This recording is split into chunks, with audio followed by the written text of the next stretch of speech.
Hello friends, welcome back to my channel Gyan Sankalp. तो friends, ये मेरा political thinker western political thinker की series चल रही है।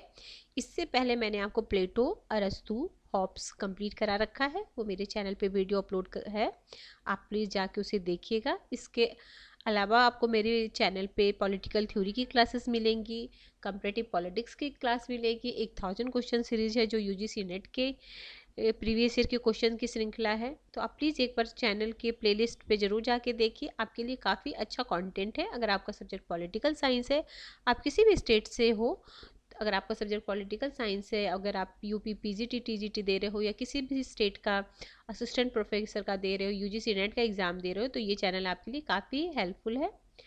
आप एक बार ज़रूर चैनल पे गो थ्रू हो ना, जो भी मैंने पढ़ा रखा है।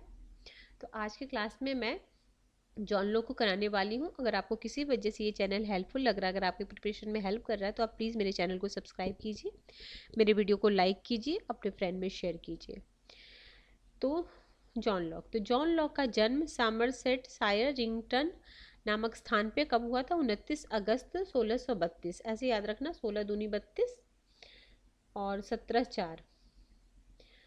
ठीक है, 17 4 को भी मैंने ऐसे याद किया था, 7 और 1 8 और उसका 0 करके, मतलब उसका हाफ हो गया 8, मतलब जैसे भी आप याद करना चाहो। ठीक है, जॉन लॉक को अनुभववाद का जन्मदाता कहा जाता है। अनुभववाद क्या होता है? जो ज्ञानेंद्रियों से, जो नाक कान आँख स्किन से जो हम अनुभव करके जो सीखते हैं, उसी को अनुभववाद कहते हैं। जॉन लॉक को उदारवाद का पिता भी बोला जाता है और उदारवाद का जनक बोला जाता है। जॉन लॉक उदारवाद के सिद्धांत के जन्मदाता है। जॉन लॉक की सामान्य बुद्धि कॉमन सेंस का दार्शनिक माना जाता है। वेपर का कहना है कि जॉन लॉक एक महान परंपरा का पहला प्रवक्ता तथा एक महान परंपरा का अंतिम प्रवक्ता है। जॉन लॉक रिचर्ड हुकर की रचना रिचर्ड हुकर की रचना इक्लेसियास्टिकल पॉलिटी से बहुत प्रभावित था। जॉन लॉक की सबसे प्रसिद्ध पुस्तक टू ट्रीटिज ऑफ गवर्नमेंट है। इसके पहले भाग में जॉन लॉक ने रॉबर्ट फिल्मर की पुस्तक Patriarcha of natural power of king का खंडन किया, जिसमें राजा की प्राकृतिक शक्ति का वर्णन किया गया है। जॉन लॉक के अनुसार राजा को अपनी संपत्ति अपने उत्तराधिकारियों को देने की शक्ति नहीं है। जॉन लॉक ने प्राकृतिक अधीनता के सिद्धांत का खंडन किया जो फिल्मर ने दिया था। दूसरे पुस्तक के दूसरे भाग में अपने सिद्धांतों का प्रतिपादन किया। इस पुस्तक में 1688 की गौरवपूर्ण क्रांति का समर्थन भी किया गया है। तो गौरवपूर्ण क्रांति, कभी कभी मैच द फॉलोइंग में 4 क्रांतियों की नाम दे देते हैं, उनकी ईस्वी सन को मैच द फॉलोइंग। तो 1688 में कब हुआ था? गौरवपूर्ण क्रांति हुई थी। उसका भी वर्णन इस बुक में टू ट्रीटिज ऑफ गवर्नमेंट के दूसरे पार्ट में। अनुभववाद, जॉन लॉक ने an essay concerning human understanding नामक रचना लिखी। अनुभववादियों के अनुसार व्यक्ति का समूचा ज्ञान अनुभव पर आधारित है, जो 5 ज्ञानेंद्रियों द्वारा प्राप्त होता है। इस विश्व का ज्ञान एवं उसका औचित्य केवल अनुभव द्वारा ही सिद्ध किया जा सकता है। अनुभववाद के अनुसार व्यक्ति का मस्तिष्क जन्म से खाली स्लेट है, टेबुला रासा के समान है। ठीक है, अनुभववाद के अनुसार कोई भी ज्ञान प्रागनुभविक नहीं होता। कोई भी जो अनुभव के अनुसार कोई भी ज्ञान प्रागुनभिवी नहीं होता, मतलब बिना अनुभव के नहीं होता है। अनुभववाद बुद्धिवाद का विरोधी है। ठीक है, अनुभववाद जो है बुद्धिवाद का विरोधी है, क्योंकि बुद्धिवाद के अनुसार ज्ञान मूलतः अनुभव पूर्व या प्रागुनुभव होता, मतलब बिना अनुभव के ही जो ज्ञान होता है उसे बुद्धिवाद मानते हैं।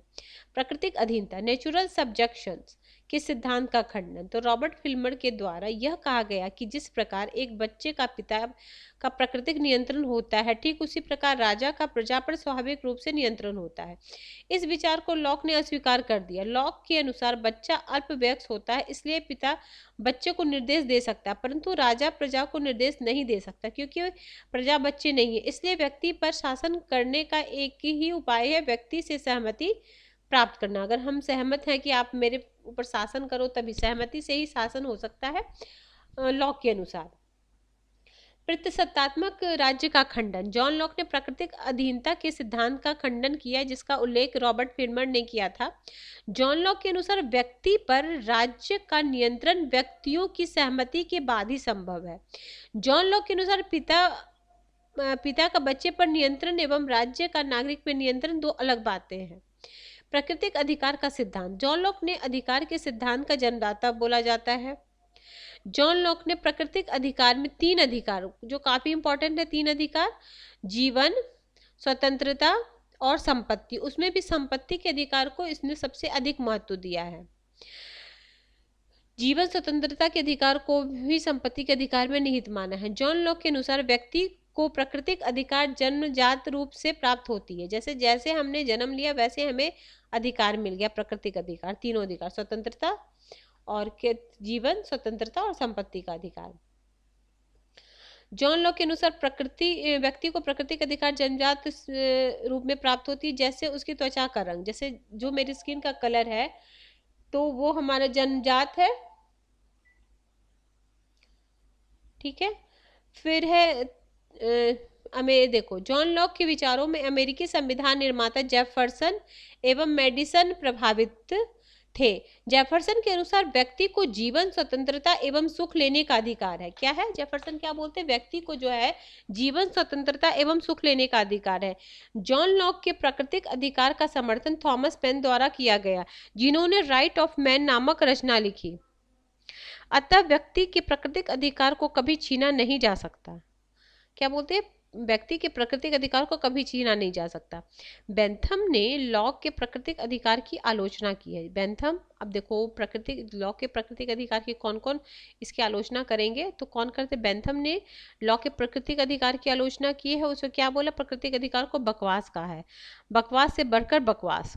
बेंथम के अनुसार राज्य एवं सरकार से पहले अधिकार की कल्पना अतार्किक है। जब राज्य सरकार ही नहीं होगा तो अधिकार किस बात के, कहाँ से आप अधिकार लोगे? ऐसी बात बेंथम बोलते हैं। और जबकि लॉक बोलते हैं कि हम पैदा हुए हैं तो हमें 3 अधिकार मिल गया है, प्राकृतिक रूप से ही हमें वो 3 अधिकार हमें मिला हुआ है। जॉन लॉक के प्राकृतिक अधिकार का आलोचना एडमंड वर्क एवं रूसो ने भी करता है। एडमंड वर्क कौन है? रूढ़िवादी विचारक है। संपत्ति का विचार, मैकफर्सन के अनुसार जॉन लॉक द्वारा राज्य एवं सरकार के निर्माण का मूल उद्देश्य संपत्ति के सिद्धांत को औचित्य प्रदान करना है। संपत्ति को परिभाषित करते हुए जॉन लॉक ने कहा है कि संपत्ति व्यक्तियों का व्यक्तित्व और उसके स्वामित्व में स्थित वस्तु है। संपत्ति का आशय भूमि एवं वस्तु से है। जॉन लॉक ने मूल्य के श्रम सिद्धांत का निर्माण करते हुए कहा है कि व्यक्ति प्राकृतिक वस्तुओं में अपना श्रम मिलाकर उनका स्वामी बन जाता है। उसके अनुसार प्रकृति ने पर्याप्त वस्तुएं दी है, व्यक्ति का मूल उद्देश्य अपने श्रम द्वारा अर्जित संपत्ति को सुरक्षित रखना है। जॉन लॉक संपत्ति पर प्रतिबंध भी लगाता है, संपत्ति दूसरे के लिए भी छोड़ना चाहिए तथा संपत्ति को नष्ट न किया जाए। उदारवादी विचारक, तो जॉन लॉक उदारवाद के जन्मदाता हैं। उदारवाद विचारधारा मूलतः व्यक्तिवादी विचारधारा है। उदारवाद मूल रूप से क्या? व्यक्तिवादी, व्यक्ति की स्वतंत्रता पे निहित है वो। जॉन लॉक के विचारों में उदारवाद के निम्नलिखित सिद्धांत है। कौन कौन से? स्वतंत्रता, सहिष्णुता, इनकी एक बुक है ना, लेटर ऑफ कंसर्निंग टॉलरेंस। सहमति का शासन, जब सहमति का शासन होगा। संवैधानिक शासन, the calculus of consent, logical foundations of constitutional democracy नामक रचना जेम्स एम बुकानून द्वारा इतना में लिखी गई। ये बुक याद रखना, बहुत लंबी चौड़ी बुक है, कभी कभी बुक पूछ ली जाती है। सामाजिक समझौते का सिद्धांत, तो लॉक ने हॉब्स की तरह यह माना कि सामाजिक समझौता के द्वारा व्यक्ति के द्वारा राज्य की उत्पत्ति हुई है। उसने मानव स्वभाव एवं प्राकृतिक अवस्था आदि का वर्णन करते हुए राज्य की उत्पत्ति की व्याख्या की। अब मानव स्वभाव, तो जॉन लॉक के अनुसार व्यक्ति सुख प्राप्त करने का इच्छुक होता है एवं दुख से बचना चाहता है। जॉन लॉक के अनुसार व्यक्ति स्वभाव से नेक एवं अच्छा है। ऐसा भी क्वेश्चन आता है, देखो नेक और अच्छा, ये लॉक भी जैसे वो बोलते हैं, हॉब्स तो क्या बोलते हैं? काकी, क्षुद्र, मतलब वो अच्छा नहीं बोलते हैं मानव स्वभाव को, लेकिन लॉक बोलते हैं क्या है? व्यक्ति का स्वभाव क्या? नेक है और अच्छा है। व्यक्ति को जन्म से ही प्राकृतिक अधिकार प्राप्त है। प्राकृतिक अधिकार में लॉक संपत्ति को सबसे अधिक महत्व देते हैं, ये हम ऊपर भी पढ़ चुके हैं। प्राकृतिक अवस्था, प्राकृतिक अवस्था क्या है? प्राकृतिक अवस्था, जॉन लॉक ने ऐसे on the law of nature नामक रचना की। जॉन लॉक के अनुसार प्राकृतिक अवस्था युद्ध की अवस्था में अंतर है। जो प्राकृतिक अवस्था और युद्ध की अवस्था में अंतर है। जॉन लॉक की प्राकृतिक अवस्था पूर्व राजनीतिक और पूर्व सामाजिक नहीं है, जबकि जब हॉब्स का आप पढ़ोगे प्राकृतिक अवस्था पूर्व राजनीतिक और पूर्व सामाजिक है, लेकिन लॉ की क्या है, पूर्व राजनीतिक और पूर्व सामाजिक नहीं है। प्राकृतिक ऐसे ही बस लाइन से ऐसे ही पूछ लिया जाएगा, यही लाइन सीधे क्वेश्चन में आ जाएगा। प्राकृतिक अवस्था परस्पर शांति और सहयोग की अवस्था है। ये क्या बोलते हैं, प्राकृतिक अवस्था क्या है, शांति और सहयोग की अवस्था है। प्राकृतिक अवस्था प्राकृतिक नियमों से संचालित थी। प्राकृतिक अवस्था में प्राकृतिक विधियां विद्यमान थी। विधि एवं स्वतंत्रता के मध्य संबंध। तो जॉन लॉक ने कहा है कि जहां विधि समाप्त होती है वहां निरंकुशता आरंभ हो जाती है। यानी बोलते जहां कानून, इनकी फेमस कोटेशन आपको पता होगा, जहां कानून नहीं वहां स्वतंत्रता नहीं है। मतलब तो वह यही बात हो गई, जहां विधि समाप्त हो जाती है वहां निरंकुशता प्रारंभ हो जाता है। जॉन लॉक के अनुसार विधि स्वतंत्रता का संरक्षण ही नहीं करती बल्कि उसमें वृद्धि भी करती है। विधि के अभाव में स्वतंत्रता की कल्पना करना कठिन है।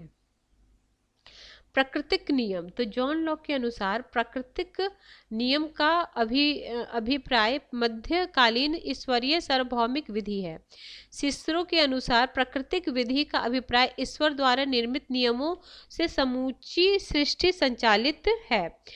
व्यक्ति बुद्धिमान होने के कारण ईश्वरीय नियमों का ज्ञान प्राप्त करने अपने जीवन का संचालन करता है। लॉक के सामाजिक समझौते का मूल कारण। प्राकृतिक अवस्था में कुछ असुविधाएं थी जो निम्नलिखित है। पहला है, एक स्पष्ट एवं मानव निर्मित नियम का अभाव था। इन नियमों को क्रियान्वित करने वाली संस्था की अनुपस्थिति। तीसरा है, नियमों की व्याख्या करने वाली किसी निश्चित संस्था का अभाव। अब ये दो समझौते की बात करते। जॉन लॉक के विचार में निम्नलिखित दो सामाजिक समझौते पाए गए। पहला समझौता व्यक्ति से मिलकर नागरिक समाज का निर्माण हुआ। दूसरे समझौते में नागरिक समाज के द्वारा सरकार का निर्माण हुआ। जॉन लॉक समझौते में व्यक्तियों को केवल दंड देने का अधिकार राज्य या कॉमनवेल्थ को सौंपा। जॉन लॉक ने राज्य या नागरिक समाज या समुदाय में अंतर नहीं किया। देखो, जॉन लॉक ने राज्य या नागरिक समाज या समुदाय में अंतर नहीं किया, हॉब्स में भी नहीं किया था। समझौते के पश्चात प्राकृतिक अधिकार व्यक्ति के पास सुरक्षित है। समझौते के पश्चात प्राकृतिक अधिकार व्यक्ति के पास सुरक्षित है। जॉन लॉक के समझौते में व्यक्ति महत्वपूर्ण सिद्ध होता है। जॉन लॉक ने सरकार को सीमित करने के लिए सरकार के 3 अंगों का, अभी सबसे पहले इन्होंने 3 अंगों का विभाजन किया, विधायिका, कार्यपालिका और संधि निर्मात्री शक्ति। राज्य को सीमित करने के लिए जॉन लॉक ने संप्रभुता शब्द का प्रयोग नहीं किया। उसने संप्रभुता के स्थान पे ऑल सुप्रीम पावर शब्द का प्रयोग किया। संप्रभुता शब्द तो सबसे पहले बोना ने प्रयोग किया था। इन्हें संप्रभुता के स्थान पर क्या, ऑल सुपर पावर वर्ड ही दिया था। सामाजिक समझौते की विशेषता। तो समझौता पूर्व राजनीतिक एवं पूर्व सामाजिक नहीं है। इनके अनुसार समझौते में व्यक्ति ने सभी अधिकार अपने पास रखे, केवल एक अधिकार, दंड देने का अधिकार सौंपा है। समझौते टूटने के बाद सरकार समाप्त होगी, इसलिए व्यक्ति प्राकृतिक अवस्था में नहीं जाएगा। ठीक है, व्यक्ति ने समझौते के द्वारा अपनी शक्ति बहुमत समुदाय को प्रदान की है। क्रांति पर विचार। तो लॉक के विचारों के परिणाम स्वरूप इंग्लैंड में गौरवपूर्ण क्रांति हुई, जिसके विचारों ने फ्रांसीसी क्रांति को भी प्रभावित किया। अमेरिकी क्रांति एवं अमेरिका के संविधान निर्माता जेफरसन मेडिसन लॉक के विचारों से अत्यधिक प्रभावित थे। अमेरिका के संविधान पर लॉक के विचारों का अत्यधिक प्रभाव है। लॉक के क्रांति का विचार। जॉन लॉक के विचार में सीमित और संवैधानिक शासन का आधार पाया जाता है।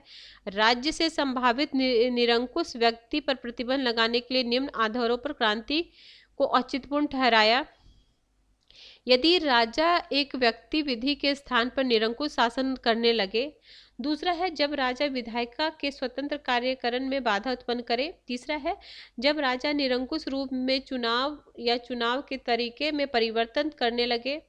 जब राजा विधायिका नागरिकों को किसी विदेशी शक्ति के हवाले सौंपने लगे। पांचवा है, यदि सर्वोच्च कार्यकारी अधिकारी विधि की अवहेलना या उसका पालन न करे। आगे बोलते हैं, जॉन लॉक के अनुसार क्रांति के परिणाम स्वरूप सरकार को हटाया जाता है। क्या होता है क्रांति के परिणाम स्वरूप? क्या होता है क्रांति कब होती है? जब असंतोष पैदा होता है, जब हमारी वो नहीं पूरी होती है तो उस पर क्रांति होती है। तो क्रांति करके क्या करते हैं? क्रांति के परिणाम स्वरूप सरकार को हटाया जाता है, बदला जाता है।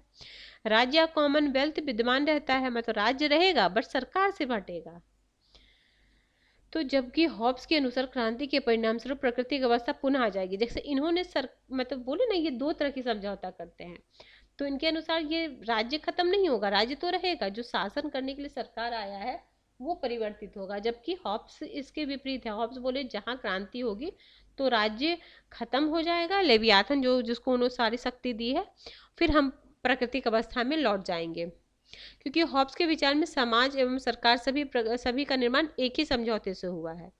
जॉन लॉक ने सरकार को एक ट्रस्ट, हाँ ये भी पूछते हैं, एक ट्रस्ट या लिमिटेड लाइबिलिटी कंपनी की संज्ञा दी है। जॉन लॉक की क्रांति के स्थान पर स्वर्ग से प्रार्थना, अपील टू हेवन शब्द का प्रयोग किया। क्रांति के स्थान पे, ये भी क्वेश्चन पूछा जा सकता है, क्रांति के स्थान पे लॉक ने किस वर्ड का यूज किया, मतलब इंग्लिश हिंदी दोनों में याद रखना, स्वर्ग से प्रार्थना या अपील टू हेवन। राज्य के कार्य, जॉन लॉक ने राज्य के नकारात्मक कार्यों का उल्लेख किया है। विधि व्यवस्था बनाए रखना, बाह्य शत्रुओं के आक्रमण से रक्षा। राज्य की प्रकृति, नकारात्मक राज, पुलिस राज, रात्रि प्रहरी राज, अहस्तक्षेपी राज, लेसेस फेयर स्टेट। समझौते की स्वतंत्रता को बनाए रखना, प्रतिष्ठात्मक राज का अभाव होना। लॉक की शासन प्रणाली, तो सहमति का शासन, सीमित शासन। जॉन लॉक राजतंत्र का विरोधी था परंतु संवैधानिक राजतंत्र का समर्थक था। जॉन लॉक के अनुसार प्रतिनिधि शासन में सबके लिए प्रतिनिधित्व नहीं था। जॉन लॉक के लिए लोकतंत्र एक साधन तथा उदारवाद एक साध्य है। लोकतंत्र एक साधन है और उदारवाद एक साध्य है। व्यक्तिवाद, तो व्यक्ति को राज्य एवं समुदाय से ज्यादा महत्व देने वाले विचारक व्यक्तिवादी कहलाते हैं। व्यक्तिवादी व्यक्ति की स्वतंत्रता एवं सुख बढ़ाने के लिए राज्य को साधन मानते हैं। इसीलिए उदारवादी उपयोगितावादी विचारक व्यक्ति की मान्यता में विश्वास रखते हैं। पूंजीवादी विचारक, तो सीवी मैकफर्सन ने अपनी रचना, इनकी बुक याद रखना, the political theory of progressive individualism 1962 में हॉब्स लॉक को स्वायत्तमूलक व्यक्तिवादी कहा है। तो ये पूछता है कि ये वर्ड किसने मतलब कॉइन, स्वायत्तमूलक व्यक्तिवाद, ऐसे क्वेश्चन पूछ देता है, तो मैकफर्सन ने। तो लॉक और उसको स्वायत्तमूलक व्यक्तिवादी कहा है। सीवी मैकफर्सन लॉक को पूंजीवाद का जन्मदाता कहा है। सीवी मैकफर्सन के अनुसार लॉक के राज्य का मुख्य उद्देश्य संपत्ति की रक्षा है। सीवी मैकफर्सन ने लॉक ने संपत्तिशाली लोगों के अधिकार प्रदान किए हैं। जेम्स टूली इस विचार से सहमत नहीं है। उसके अनुसार लॉक संवैधानिक शासन का समर्थक है। आगे है लॉक के विचारों में अंतर्निहित विरोधाभास। अब क्या क्या विरोधाभास था, तो जॉन लॉक के विचारों में एक और अनुभववाद से प्रभावित था, तो दूसरी ओर मध्यकालीन विचारक रिचर्ड हुकर का उन पर स्पष्ट प्रभाव था। लॉक के विचार में हॉब्स की भांति तार्किक संगति विद्वान नहीं है, क्योंकि उसने 4 स्तर पर सर्वोच्च शक्ति की कल्पना की। कौन कौन 4 स्तर पर की थी, देखो, सरकार की विधायी सर्वोच्चता होगी, जबकि सरकार में सर्वोच्च समुदाय होगा। समुदाय का भी मूल उद्देश्य प्राकृतिक अधिकार की रक्षा है। प्राकृतिक अधिकार से महत्वपूर्ण प्राकृतिक विधि है। इसलिए यह भ्रम उत्पन्न होता है कि व्यक्ति के प्राकृतिक अधिकार ज्यादा महत्वपूर्ण है या समुदाय के दंड का अधिकार ज्यादा महत्वपूर्ण है। व्यक्ति ज्यादा महत्वपूर्ण है या समुदाय ज्यादा महत्वपूर्ण है। समझौता 1 या 2 स्पष्ट नहीं है। उदारवादी होते हुए मध्यकालीन विचारों से प्रभावित था। ये इनकी जो इन्होंने जितने भी थे उस पर इनका वो आलोचनात्मक वो किया गया कि उनका जैसे जो उन्होंने उदारवाद है वो भी स्पष्ट रूप से दिखाई नहीं देता। समझौता 1 या 2 वो भी स्पष्ट रूप से दिखाई नहीं देता। अब है जॉन लॉक की रचना, ये तो काफ़ी इंपॉर्टेंट है। An essay concerning human understanding 1687 और 1990 में प्रकाशित हुए थे। 4 लेटर कंसर्निंग टॉलरेंस, ये भी है बहुत important, a letter concerning tolerance. फिर है द रीजनेबलनेस ऑफ क्रिश्चियनिटी। आगे 2 ट्रीटीज ऑफ गवर्नमेंट, ये तो आपको पता ही होगा काफ़ी। इस पुस्तक के बारे में पीटर लॉसलेट ने क्या कहा है कि यह रचना गौरवपूर्ण क्रांति के पहले लिखी गई है। सम थॉट्स कंसर्निंग एजुकेशन, शक्ति पृथक्करण के सिद्धांत के जन्मदाता मॉन्टेस्क्यू है इन्होंने। द स्पिरिट, ये तो उनकी स्पिरिट ऑफ लॉ जिनकी बुक दे दिया। संयुक्त राज्य अमेरिका के संविधान निर्माण पर लॉक का प्रभाव पड़ा। जैसे 4 कथन नहीं देता, इसमें से कौन सा कथन सही है या नहीं है, तो इसमें दे देगा संयुक्त राज्य अमेरिका के निर्माण में लॉक का प्रभाव था, कभी नहीं देते। तो मतलब एक एक बातें जो मैंने बोला है ना उसको 2-3 बार आप सुन लीजिए, फिर जब ये कंप्लीट मैं करा दूंगी तो फिर मैं थिंकर से रिलेटेड MCQ भी कराऊंगी। तो फ्रेंड्स, अगर आपको किसी वजह से ये क्लास हेल्पफुल लग रही है, अगर आपके प्रिपरेशन में थोड़ी भी हेल्प करिए, तो आप प्लीज़ मेरे चैनल को सब्सक्राइब कीजिए, मेरे वीडियो को लाइक कीजिए, अपने फ्रेंड में शेयर कीजिए। Till then bye bye, see you in next video.